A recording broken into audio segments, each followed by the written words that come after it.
Assalamualaikum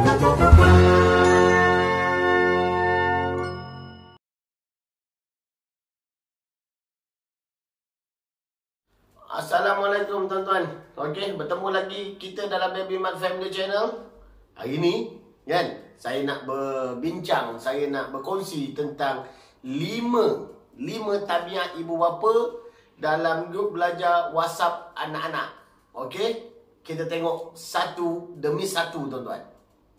Jenis yang pertama, saya boleh katakan dia jenis macam mana tau? Jenis yang kasih sayang kepada anak dia terlebih.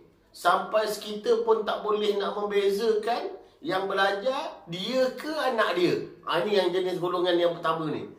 Dia kalau cikgu tu bagi soalan, dia pula cikgu macam mana nak buat, cikgu macam mana nak buat, macam mana nak buat. Sampai cikgu tu, saya rasa dia dah macam dalam kelas dah mengajar dekat situ. Sampai bukan anak dia je yang faham, kami-kami yang satu kumpulan pun faham juga. Itu yang jenis yang pertama, yang terlebih kasih sayang ni.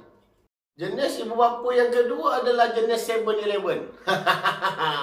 7-Eleven tu 7-Eleven. Buka 24 jam, 7 hari seminggu. Ni, jenis 7-Eleven ni, jenis macam mana tau? Dia tak kira siang ke, dia tak kira malam ke, dia tak kisah benda-benda lah tu. Dia akan buat apa tau?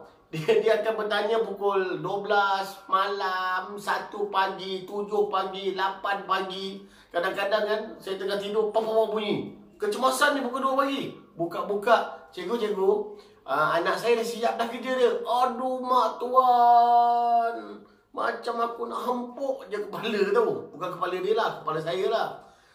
Kalau silent, saya takut ada kecemasan di kampung dan sebagainya. Kalau tak silent ni pula jadi gitulah tuan-tuan ketensionan saya. Golongan yang ketiga pula yang boleh saya kongsikan adalah golongan yang kita kata overshadow. Kan, saya jeniskan dia sebagai overshadow.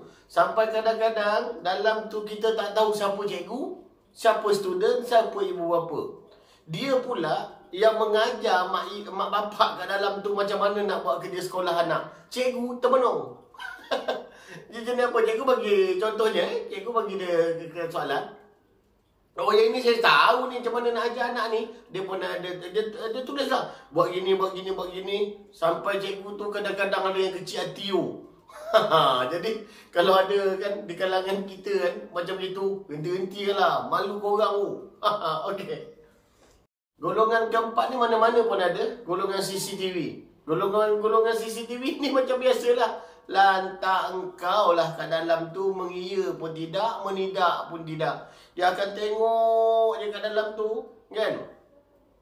Kalau okey lah, kalau tak okey pun dia okey je. Dia ada, kan? Dia ada, tapi dia tiada. Kadang-kadang jenis CCTV ni, saya pun tak faham kenapa dia perlu ada dalam kumpulan tu. Kan? Oh, pening lah. CCTV pula aku pening sekali. Okey. Golongan yang kelima ni tuan adalah golongan aku number one nama dia. Golongan aku number one ni macam ni. Dia nak jadi yang pertama, dia akan paksa anak dia kan buat kerja, lepas tu dia nak always to be number one, nak send dalam ni lah, dalam grup WhatsApp tu. Okey, anak dia yang pertama yang hantar. Dia tak nak jadi nombor dua. Berlumba-lumba lah dia dengan orang lain sampai tapi biasanya kalau saya kan, kalau saya anak saya tak nombor 7, nombor 8 nombor last lah akan hantar kan. Tapi ada juga golongan-golongan macam gitu. Tapi tak apalah, bagi saya golongan ni golongan yang sihat kan, golongan yang persaingan yang sihat. Okey. Tapi janganlah sebab nak dapat number one kau paksakan anak tu. Ini itu bukan sihat. Itu penasihat 25%. Sebelum saya terlupa, ada satu lagi golongan. Saya namakan 5.5 lah. Okey. Sebab apa? Janji 5 kan? Okey. Golongan 5.5 ni adalah golongan tak ketahuan. Orang dah kata itu kononnya itu adalah untuk matematik. Kelas matematik, kelas sains. Dia boleh masukkan itu kiamat sudah sampai. 7 tanda-tanda azab di kubur. Tak mengena langsung. Bila dia tegur, sentap left. Kan? Ini tak ketahuan. Saya pun tak tahu selalu yang jadi masa fitnah anak dia. Oh, anak saya tertekan, anak saya tersend. Padahal dia, kan?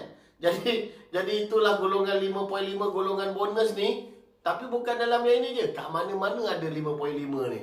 Itu sebab saya bagi point 5. Dia nombor 6 pun tak layak, nombor 5 pun tak layak. Okay guys.